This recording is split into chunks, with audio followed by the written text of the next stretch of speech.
Eat ramen noodles and you stop fucking spending money and then you make more. That's what you do. It's that simple. It's that simple. If I can do it, dude, my job in the Navy was where people end up if they have a criminal record or a low test score, right? It was literally the worst job in the Navy. It's where the rejects go. That's where I came from.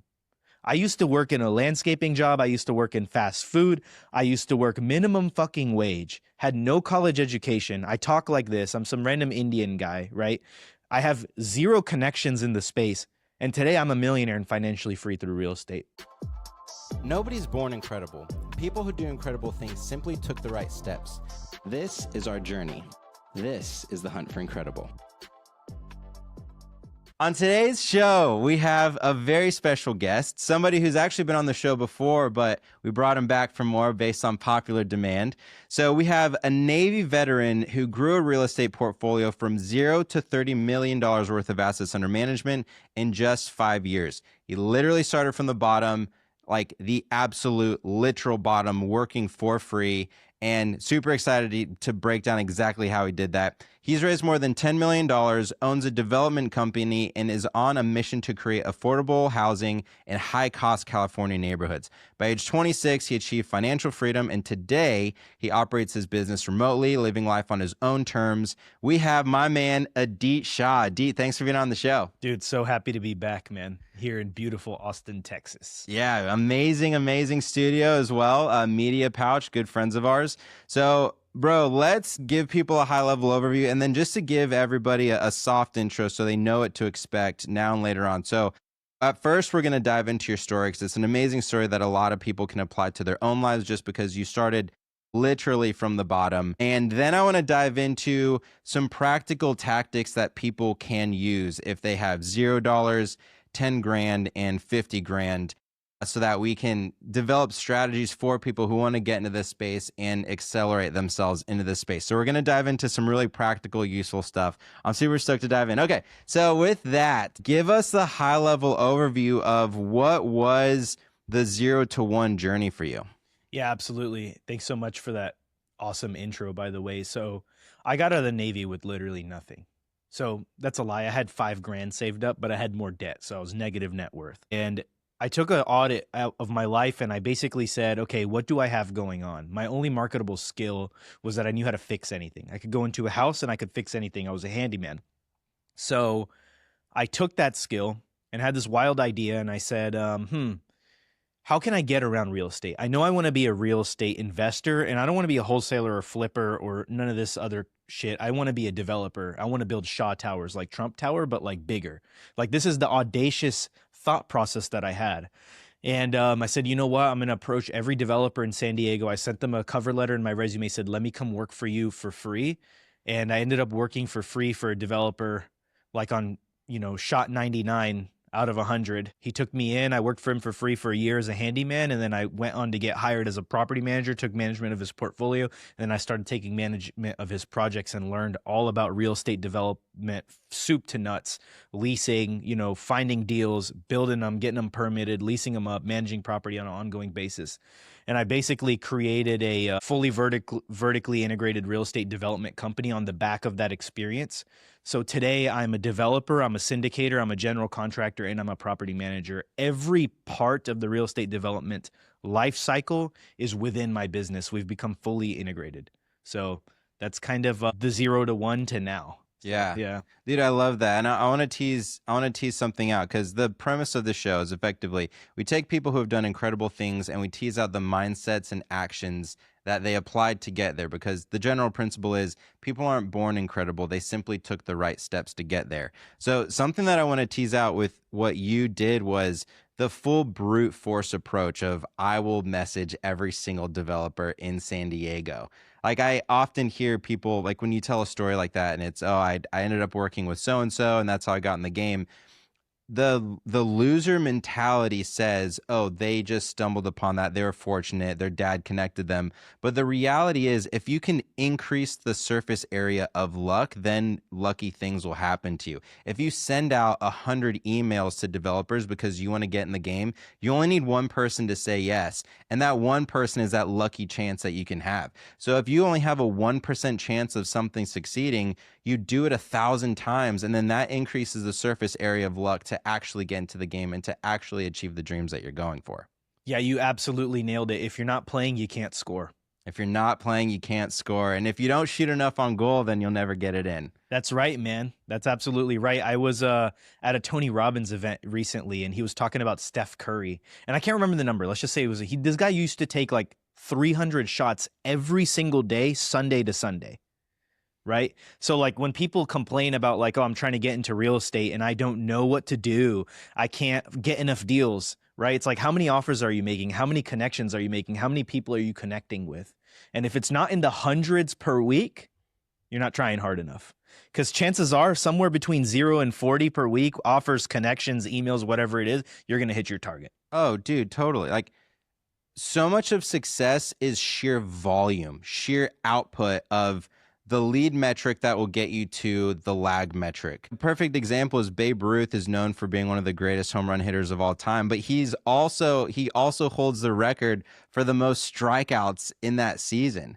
And so it's like, how are you supposed to expect getting anywhere unless you're swinging every single time for the fences? And if you're stepping up to the plate, like, how can you complain about not getting enough leads unless you're contacting 500 people a day? How can you complain about not having great mentors unless you're cold emailing 100 people who could potentially mentor you? Like, at the end of the day, it's sheer volume, it's sheer output. And that's why I think a lot of people, they get caught up in perfectionism. And the challenge with perfectionism is that it slows you down. Realistically, success is a byproduct of sheer volume and sheer output moving as quickly as possible. One of my favorite analogies of this is there was a professor in Japan who was a professor of pottery. And he took his class and he split them up into two groups. The first group, he said, make as many pots as you can throughout the semester. The second group, he said, make the perfect pot this semester. So over the course of the semester, the first group was making hundreds of pots. The second group was just perfecting this one pot. At the end of the year, the professor took the top 20 most beautiful pots, and every single one came from the group that produced as many pots as they could. And the whole principle there is, if you get the reps in and you focus on sheer volume, then you will develop the skill and hone the craft of whatever you're trying to do. And if you focus on perfectionism, it slows you down, and it's the reps that really create the best product. It's not the perfectionism in the first one. Dude, you're totally right. And I'll beat this dead horse just a little more. 6 weeks ago, my construction business ran completely out of cash, right? We had a $15,000 loss that month. And I had a choice. I said, I can reach into my pocket, keep this business going, personal savings, or I can increase the surface area of luck. So what you just mentioned is a byproduct of volume. Number one is mastery. So we can become masters of things by taking repetitions, right? The more repetitions we do, the more perfect the product becomes. Number two is what you mentioned, is the surface area of luck is hitting the home run. So I picked up the phone and I sold projects. All I did was I went through my iMessage contacts and I called every single person I knew that owns a property in San Diego, and I said, do you want to build an ADU on your house? And I sold two contracts that day, and I kept the company going, right? So we've got two effects of repetition. Number one is mastery, and number two is, I like what you say, increasing the surface area of luck. Yeah, that's very well said.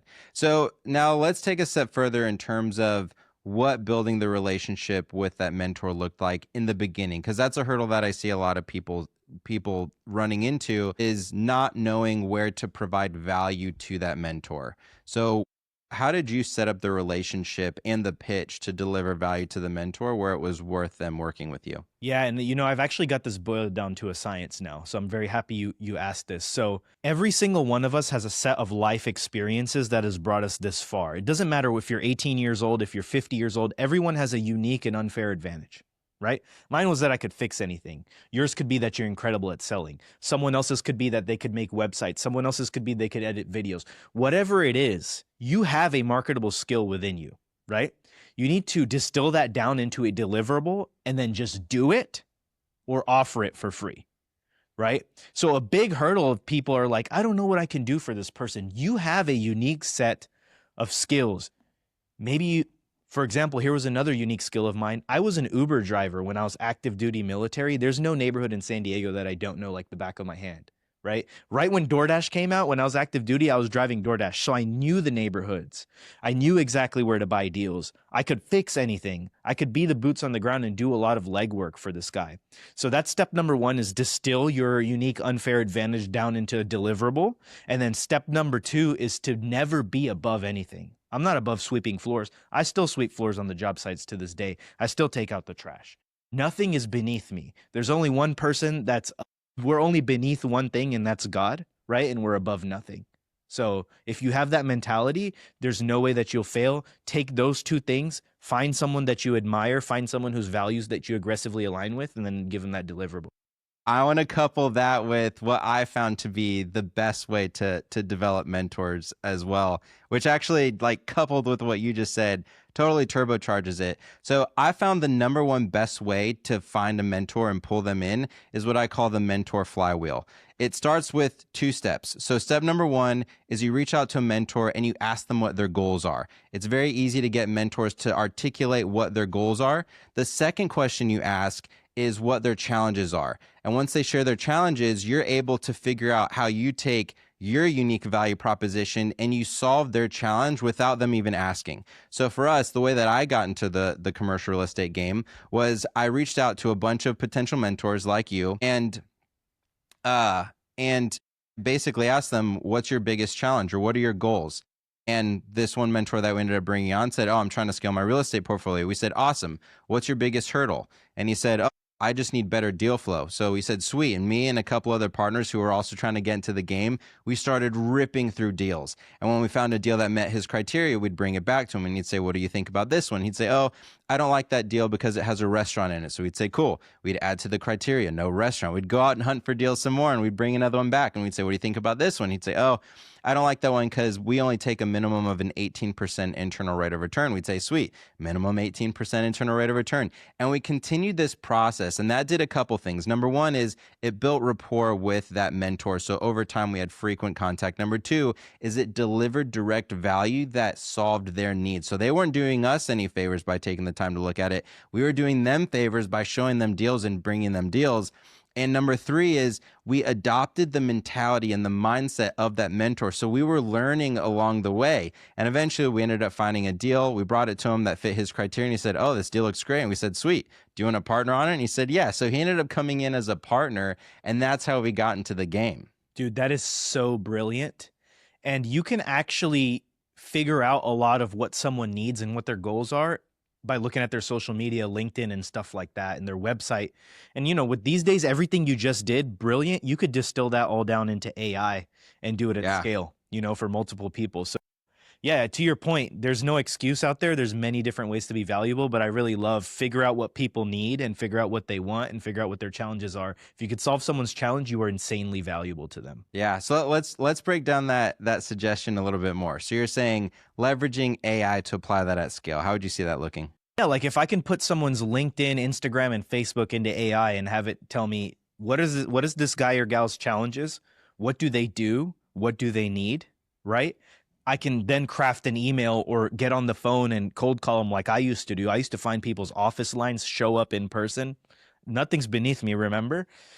I wish I had that back then when I was doing it, but I would go and I would say, hey, I noticed that you're doing this. It looks like you may need this. Is that what you're looking for? Yes, this is what I'm looking for. Or no, I'm looking for this. Either way, you started the conversation. You got them in, right? Yeah. And then now you can have a conversation and kind of figure out what does this person need? How can I be valuable to them? And deal flow, everyone needs deals. Everyone needs deals. Everyone needs money. So if you can solve either one of those two things, you can be insanely valuable to somebody that'll mentor you. That's it, 100%. There's also some really great tools that are out now, AI tools that are fantastic at doing research. So there are a couple browsers that came out.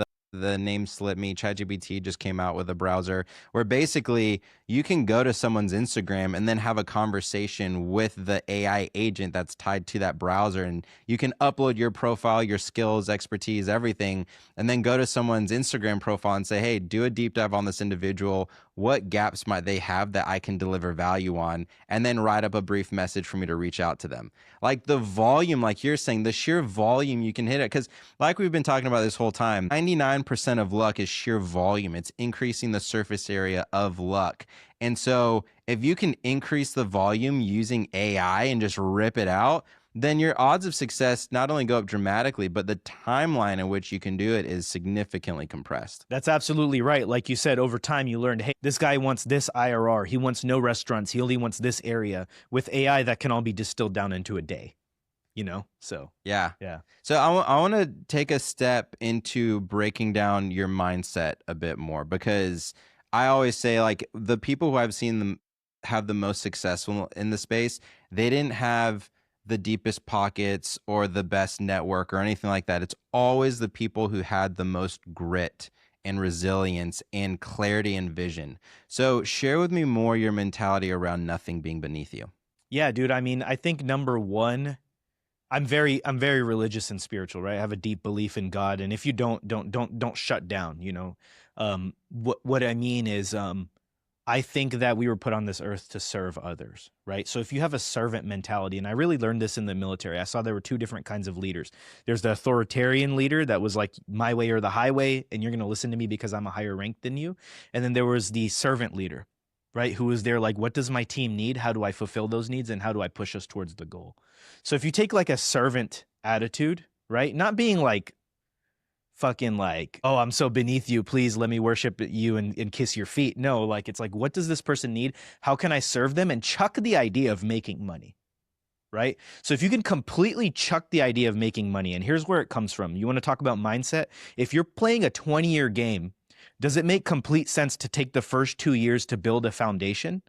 Does it make complete sense to take 10% of your 20-year game and in the first 2 years do nothing but learn? Right? If we're going to go cross the Atlantic, it makes sense for us to take a year, right? If it's going to be a year journey, maybe we should take 6 months to a year up front to do some training, maybe do some reconnaissance, maybe learn what doesn't work, learn what does work, get around experienced people who have crossed before. We should do that, right? It makes complete sense. There's no problem in not making any money in your first 1 to 3 years. Absolutely, completely normal. I didn't make money my first 3 years, made $0, barely any money. Right? Actually, I got lucky to make money because it was on the back of the world's greatest real estate market in 2021. That's when I made money, right? And it had nothing to do with my skill. It had to do with the surface area of luck. Because I was playing the game, I scored, right? But chuck the idea of making money and focus on two things. Number one, how can I serve the people who are excelling at which I wish to excel?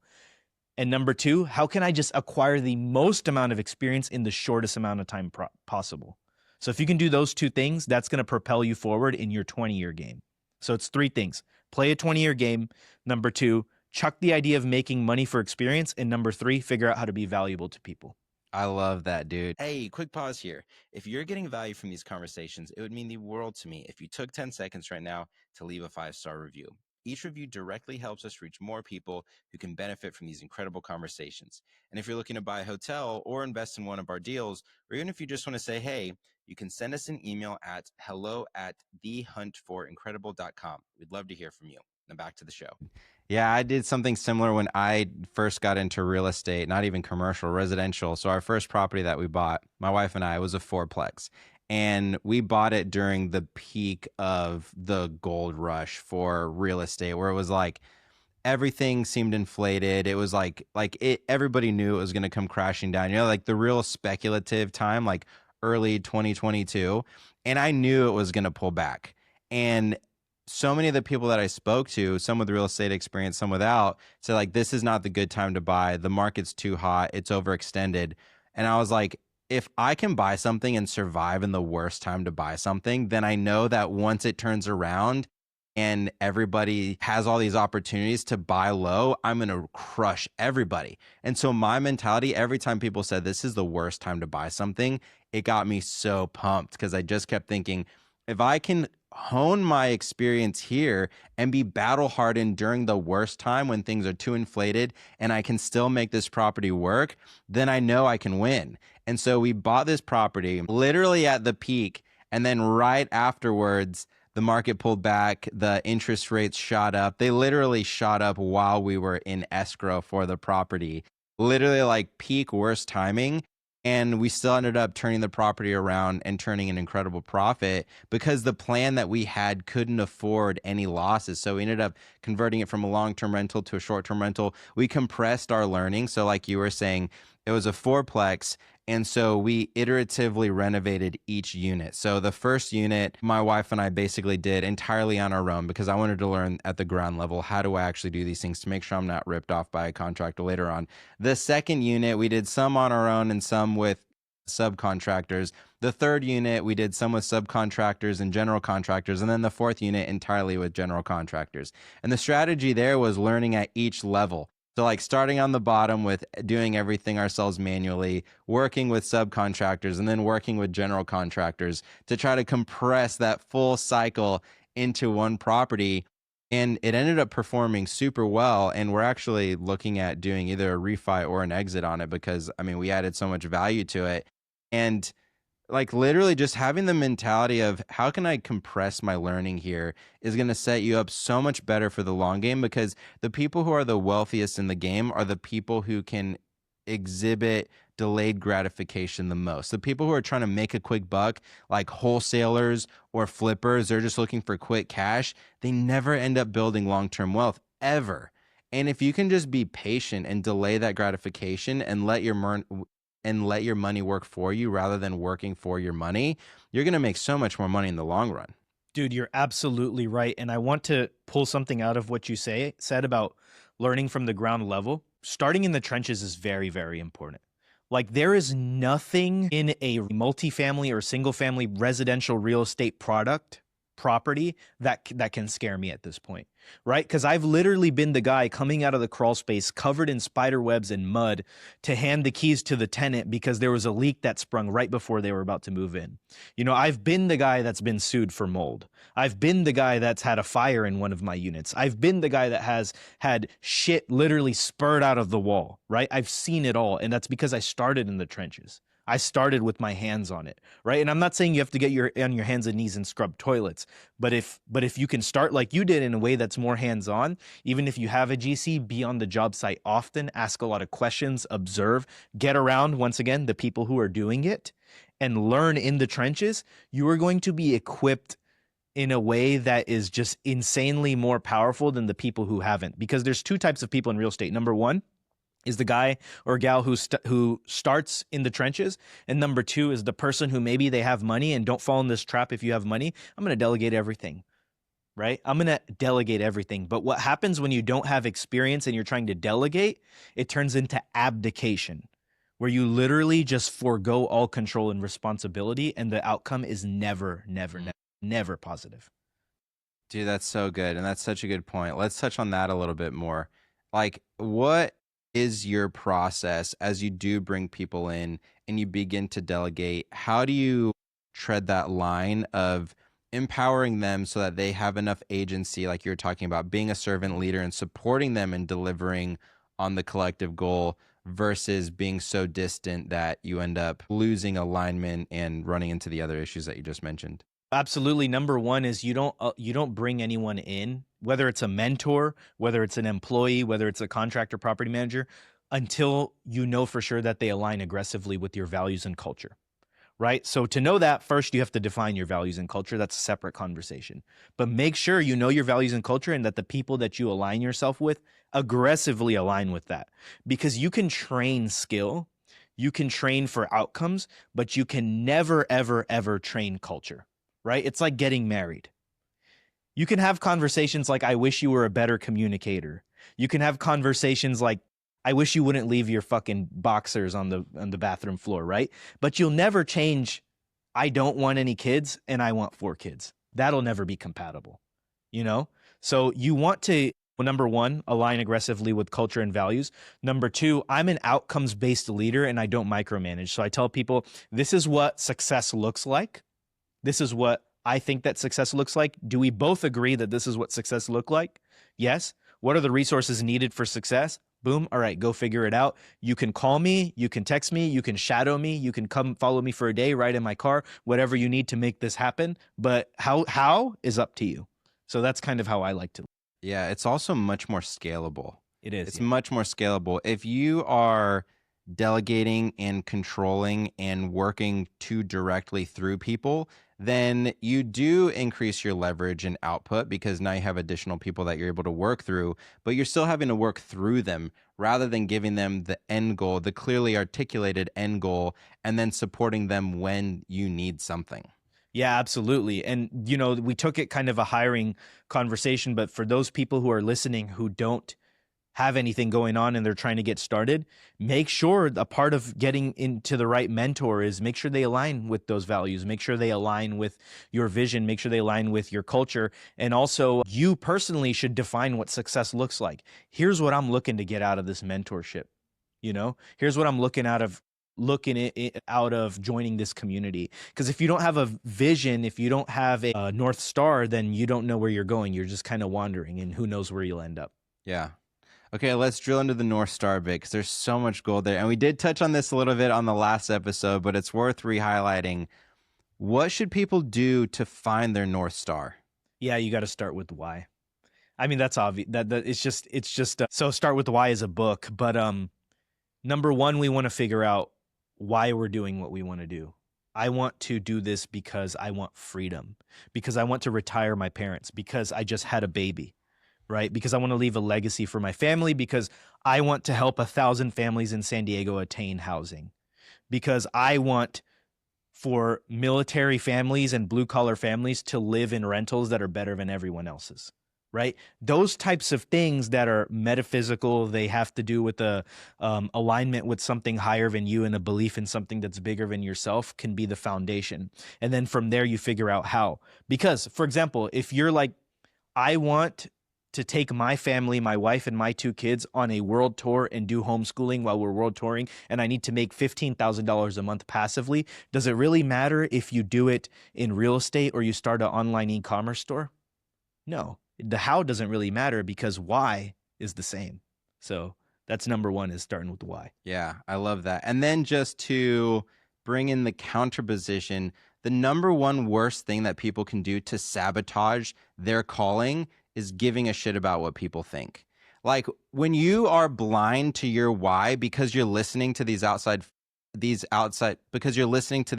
voices that are telling you, oh, you should do this profession, oh, you shouldn't start that business, oh my gosh, that's super high risk, why are you doing that? The second you listen to those voices and you quiet the voice inside that's telling you where to go, you've already lost. The number one best thing that you can do is shut out those outside voices, literally 100% of them. You listen deeply inside to what your true calling is, stripping away all these labels that people put on you about, oh, you're bad at this, oh, you couldn't succeed here because of XYZ. You strip all of that away. You find that inner calling and find that thing that you notice you're naturally good at, the thing that other people comment about saying like, oh my gosh, you're a great public speaker, would love to hear you more. Like those things where you align your skills with your inner calling and your why. And that's the thing you go for. Step one. Step two is back to what we're talking about, mentors. Step two is finding a mentor who has done the thing that you're trying to do, someone who aligns with your true calling, and then you reach out to them. And the second your calling aligns with that mentor's calling, you have a match, because that mentor was also in a position similar to you at one point where he or she was having a hard time listening to that inner voice and had to shut out the voices to finally get to where they were trying to go.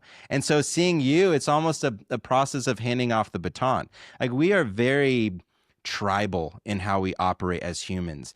And when you're climbing to the top and you're going for big things, it's very easy to feel alone and to feel like you're the only one struggling at the specific thing that you're trying to do. And so leveraging that to reach out to mentors and say, hey, I'm lonely on this journey and I'm trying to do something that's similar to what you did. That mentor looking back at you and remembering what it was like to also feel lonely on that journey makes them want to pour into you as that next generation. It's totally natural. And it's an amazing way to find alignment with those mentors so that you can accelerate going to wherever you're trying to go. Dude, yeah, there's a lot to unpack there. So number one, that inner voice and it being silenced by others, your mentor can absolutely and will help you kind of eliminate that, because you will have a North Star of someone, right? A North Star can be someone too. I want to be like this person. But another thing to caution there is, for example, if I was mentoring somebody and they wanted to do Airbnb, for example, I want to buy an Airbnb, I would tell you, you're out of your fucking mind. That shit doesn't work. Why? Because I'm a one trick pony. I'm the master of what I do. And that's, you know, I'm not naive enough to say it doesn't work for everyone, but for me, it doesn't fucking work, right? And that energy will rub off on you. So I will say the mentor thing is very, very important. But when I really started opening my mind is when I joined a community where there was like 100 other people on the same path that were at different levels, and everyone is in a different stage and they're all doing different things, and you get like this whole community tribal aspect of people telling you you can do it, you got this, you can do anything you put your fucking mind to. That's really when things leveled up to me. In 2021 I joined my first community, and in 2022 I bought 20 million bucks worth of real estate. And it was October 2021, right? So October, year closes out, 2022, first 9 months, 20 million bucks in assets we bought. So imagine the power of a tribe. So I went from mentor 2019, 2020, 2021, and I did onesie little twosie deals a year. I learned so much. This is very important. I'm not saying don't skip this step or something like that. As a matter of fact, you can find your mentor within most communities. I found my second mentor in the community. And I joined the community, rocket fuel. Yeah. Right? It's real, guys. It is absolutely real. Yeah. And it has to do with a lot of about like what you mentioned, humans being tribal, and then also having a lot of conflicting and collaborating voices all around you, uplifting you all the time. Yeah, literally the exact same thing happened to me. So we bought the fourplex. We basically converted it into short-term rentals, ran it like a small boutique hotel, and the thing was ripping cash. We automated 95% of it, and my brain constantly thinking about economies of scale thought, how do I go bigger with this? I didn't know a single person who worked at a hotel, let alone owned a hotel. But I cold messaged a million people, ended up finding a community that I joined that had a high concentration of people who had bought hotels. And just being saturated in that environment shifts your perspective, because buying a hotel wasn't this big mountain to climb. It was the equivalent to just going to the store and buying a pizza. Like, these people I was hanging out with, they bought hotels the way that like most others buy sandwiches. And I was like, oh, buying a hotel is not that big of a deal. Partnering with people to take down hotels isn't that big of a deal. Raising millions of dollars isn't that big of a deal. And going through that process and shifting that mentality is what gets you there, because at the end of the day, it's all mindset. It's not the connections you have. It's not how much capital you have. It's what your mindset is. And then your mindset is what creates the connections that create the capital, that create the deal flow and everything else. So Adit, if someone's trying to get into commercial real estate with $0, what should they do? First of all, why do you have $0? You need to save up 10 grand. Every single American should be able to save up 10,000 United States dollars. You know what I mean? If that seems like a lot of money to you, how are you going to become a millionaire? Make $10,000 nothing to you. That's step number one. But while you're doing that, find a mentor, be valuable, distill down your unique unfair advantage, all the things we talked about you need to do, right? That's what you do when you have zero. Okay, so let's break that down a little bit further for people who are like, oh, it's easy for you to say snap your fingers. How do you snap your fingers to get 10 grand? You eat ramen noodles and you stop fucking spending money, and then you make more. That's what you do. It's that simple. It's that simple. If I can do it, dude, my job in the Navy was where people end up if they have a criminal record or a low test score, right? It was literally the worst job in the Navy. It's where the rejects go. That's where I came from. I used to work in a landscaping job. I used to work in fast food. I used to work minimum fucking wage, had no college education. I talk like this. I'm some random Indian guy, right? I have zero connections in the space. And today I'm a millionaire and financially free through real estate, right? Why? Because I stopped fucking spending money on stupid shit and I made more money. I got the side hustles. I got extra jobs. I worked my fucking ass off until I had the money to spend. Right? So that's all you need to do. If you're at zero, you need to figure out, why am I at zero? Be honest with yourself. Why are you at zero? For most people, it's because you're spending money on stupid shit. And then for the other half who are not spending money on stupid shit, it's because you're not making enough money. Learn how to make more money. That's all it is, right? There's a lot of tactics there. You can kind of delve into those on your own, but it's very, very simple. I'm not saying it's easy. It's very simple. Yeah. And then to break it down further, just in terms of how to view the work that does generate increasing your income, you need to focus on higher leverage tasks. So rather than saying, oh, I can mow a lawn, and if I mow 100 lawns and I make $50 a lawn, then that's $5,000. I'm halfway there. Think that, but think about the next step on, okay, how do I shift to a higher leverage task like selling lawn care, and then I can bring somebody else to work half of what I would work, and then now all of a sudden I make 10 grand doing less work. So thinking about those high leverage tasks, like generally speaking, the people who have a hard time saving up $10,000, the reason they're having a hard time saving up $10,000 is because they're focused on low leverage tasks and because they're thinking about low leverage tasks. Like they have a low leverage mindset. And if you shift the mindset to a high leverage mindset, then you can go for higher leverage things, which yield more income. So perfect example, the first hotel that I bought, I had $20,000 sitting in the bank. And because we had just dumped a bunch of it into this fourplex, and I took that $20,000, I put it down as an earnest money deposit on the hotel with other partners. We split the earnest money deposit, and at closing, the acquisition fee, I made $60,000. So literally, I focused on the high leverage task of finding deals, and it was through finding the deal and closing on the hotel that at closing, literally at the closing table, signed the piece of paper, money was wired directly to my account. I made $60,000. People always say, oh, you need a lot of money to buy a hotel. Yeah, the money needs to come from somewhere, but it doesn't need to come from you. And when you understand the system and you think about higher leverage tasks and you see, oh, finding a hotel is an incredibly high leverage task. Pulling mentors in and building teams, those are high leverage tasks. If you're flipping burgers at McDonald's and you're making $30,000 an hour, the reason you are making, if you're flipping burgers at McDonald's and you're making $30,000 a year, the reason you're making $30,000 a year isn't because the world hates you. It's because you're not thinking of high leverage tasks. It's because the most leverage you are thinking about is flipping a burger. If you shift your perspective and you say, what's higher leverage that I can do? What can I go out and sell? What will people pay me for that is higher leverage? What teams can I build that will generate more income for me? The second you shift to those higher leverage tasks, you will make more money. You're absolutely right, man. And it's a paradigm shift. For sure, it's a paradigm shift. If you're listening to this podcast, you're already doing the right thing. More of this, more brain food, because we're programmed as a society to be employees. Like school, all these things, they program us for low leverage, right? They program us to trade time for money. But if you can shift your paradigm into higher leverage stuff, that's going to make you more money and also just give you a better quality of life, man. You know, make you more valuable overall. Yeah, I do not believe that humans are fulfilled doing low leverage tasks. Robots should be doing low leverage tasks. Robots should be flipping burgers at McDonald's. Humans should not be flipping burgers at McDonald's. So while my heart goes out to those people, this is more a cry for this is the direction to go, and how you can actually pull yourself out of it is by thinking of those higher leverage tasks. Yeah, man, we could literally do a full podcast episode on just that. But let's dive into the next step. So they've saved up $10,000. What should people do with what should people do if they have $10,000 and they want to get into commercial real estate? Yeah, so join a community. Most communities are between 10 and 15 grand. You know, that's usually around it. But don't just join any community. Like if you're listening to this podcast and you're like, you know what, Gideon, I resonate deeply with what you say.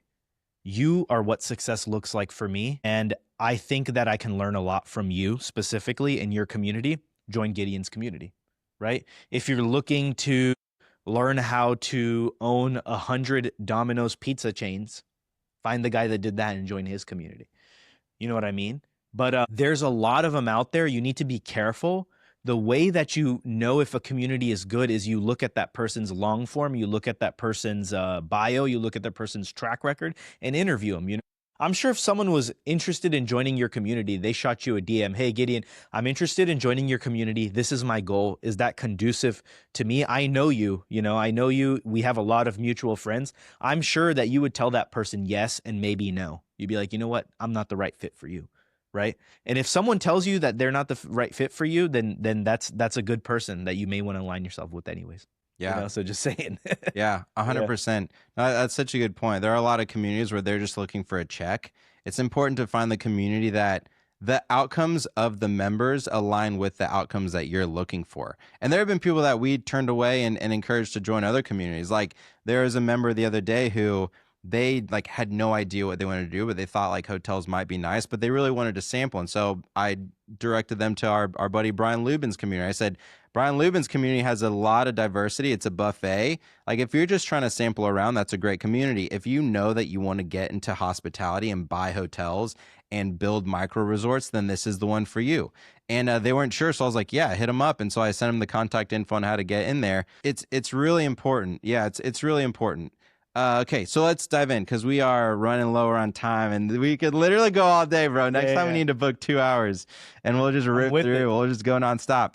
If somebody has $50,000 and they want to get into commercial real estate, what should they do? You go to Gideon and you say, hey, Gideon, I want to learn how to buy hotels, build micro resorts, do boutique hotels.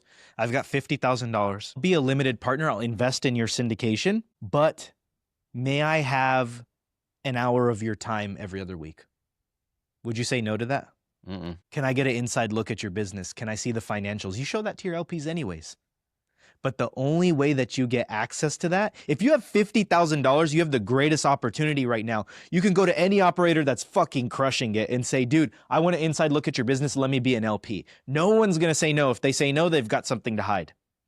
You tell them, hey, I want to invest with you, but I want more than a passive return. I want to learn what you're up to, man. I want to see what's going on. I want to see the behind the scenes. Maybe after I do it once, after I do it twice, Gideon, I would love an active role this time. Can I help you raise capital? Gideon, can I help you with operations? Would you say no to that? Of course not. You've got to try. You've got a background with this person, dude. Actually, for like our LPs, some of them invest with us exclusively for a peek behind the curtain. We do a call every other week, 1 hour. That's awesome. And we invite all the investors. Hey, this is going to be a 1 hour call. We're going to get deep into the weeds. If you want to come, great. If you don't, here's the recording. And we show everyone transparently what's going on, what's going good, what's going bad. So number one, you have this level of transparency in what you're investing in because you're so connected to the operator. But number two, you're getting that hands-on experience that you're never going to get anywhere else because you're an owner in the asset. You're learning while you're earning. You're getting paid to earn. Imagine. Yeah. So that's what I would do. That's brilliant. Because yeah, since you're investing in the deal, you're getting a return on that investment. So it's something that you should be investing in anyway. And then next is getting a peek behind the curtain, getting to build rapport and proximity with those people that are executing on the deal to increase your odds that you'll be able to dive into the next one in a more as a general partner as opposed to a limited partner. That's absolutely right, man. That's your fast track to success right there. That's awesome. And then something else that you touched on is the brief comment around talking to the operator and saying, maybe next time, can I help you raise capital? Raising capital is one of the greatest skills that you can develop because that is an incredible point of leverage. So generally speaking, there are a handful of points of leverage. There is media, being able to create a piece of content, being able to create a piece of content and distributing it to a lot of people. There's robots, creating software and robots that can go out and do things for you. There's capital, which is like being able to get debt on a property so that you're leveraged and then you can multiply it that way. And then there is people. So building a team that can execute on tasks. Raising capital gives you so much leverage because it's almost compounding leverage on the leverage that you can get with real estate. So if you raise $100,000 and then you put that $100,000 into an investment, then you can, like, let's say you're putting $100,000 in 20% down, you're buying a property for $500,000, you're getting leverage on the capital that you raise and then leverage on the debt that you also bought the property with. So it's almost like compounding leverage. So the skill of raising capital is incredible. You've raised over $10 million. What would you say is the best way to accelerate someone's learning in raising capital? Yeah, go do it for somebody. So it's like let's say, for example, this is like the typical way to get in. And, if you don't fit this profile exactly, don't shut down. This is just an example. If you're like a 6-figure earner Let's say you make $150 to $250,000 a year. That also means everyone in your circle's making $150 to $250 a year. You find a Gideon in the world, and you're like, dude, I really like boutique hotels. I really like micro resorts. You're making a fuck ton of money. You've got a long track record of success. You've got all of these community members who are absolutely crushing it. But I want more. I want to syndicate with you. So I would approach a Gideon and I would say, hey, this is who I am. This is my network. They all make $250 a year or $250,000 a year.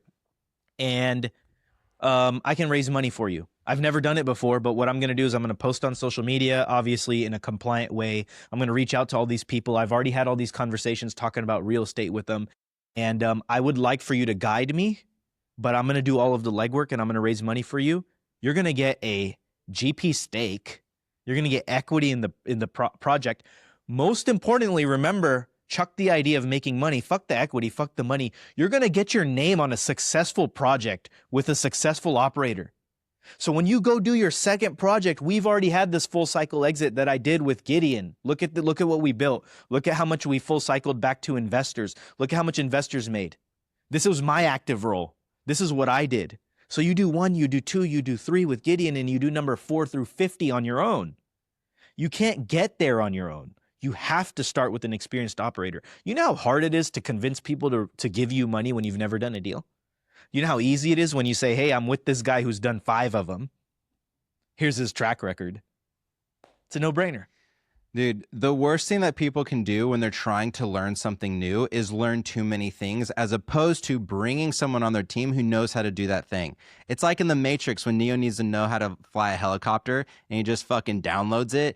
That is literally how commercial real estate or any scaled operation works. And we're programmed falsely to just do our own work and to learn on the work that we need to do, because the schooling system is trying to keep us small. So it says, hey, you can't partner with people. That's called cheating. You need to learn on your own and execute the work, because they're training us to be cogs in the wheel so that the people at the top can use us as great employees. But the second you shift your thinking away from how do I do this and towards who do I know who can do this, you will level up 10 times bigger, 10 times faster. So that's what we did effectively as well. Was we found a great deal. We brought an expert operator onto the team, somebody who had over 30 years of experience, an insane track record. He had doubled every single property that he had worked on within 3 years, and he had 13 properties at the time. And we saw his insane track record and we raised capital against his track record. So I wasn't going out raising money saying, hey, I've never bought a hotel before. I was going out saying, look at this incredible team that we have. It's very low risk. If you give us your capital, this is the return profile you'll get. We got our name on the roster as GPs, and then now we're carrying that out into future deals, and it's making raising capital significantly easier. It's making finding rock stars significantly easier, because those great GCs, those great property managers, they want to operate with somebody who they know is a good asset manager, because they don't want to deal with the headache of working with somebody who's never done it before and raising the risk of not getting paid or not delivering on what they need to. So literally thinking of, what unique value proposition can I bring to the table? How do I deliver value to the rock stars that I can bring onto the table? And then looking at your skills and your odds of success as a unit, as a team, over than you as an individual. Dude, you're absolutely right. And let me take a pause real quick and let everyone know this stuff it's risky, right? Investing is risky. It's much safer to just work your job and make $250,000 a year or $100,000 a year, whatever you're making. But imagine you did join the community. Now you've got 100 other voices around you telling you what to do, telling you what doesn't work, telling you what does work. You're learning from the field. You've got all this live data of people who are all operating. You've got someone at the top who's done it a dozen times telling you what to do. And then you also joined a team with a guy with 30 years of experience. How much did you lower the risk versus you doing it on your own, right? I don't even have a community, right? I don't have a community to sell you. I wish I did. As much as I talk about joining communities, I wish I did. But join one. You know how much that lowers your risk? You know how many people's mistakes you're going to learn from? Yeah, everything that you mentioned, the power of team, the power of tribe, but also how much is the risk lowered versus us doing it alone? Yeah, it's all about creating those asymmetric returns, right? And an asymmetric return is where you decrease the downside risk and you increase the upside reward. And the single best way to do that is through people. bringing somebody on your team who's stepped on enough landmines that they can guide you around the landmines.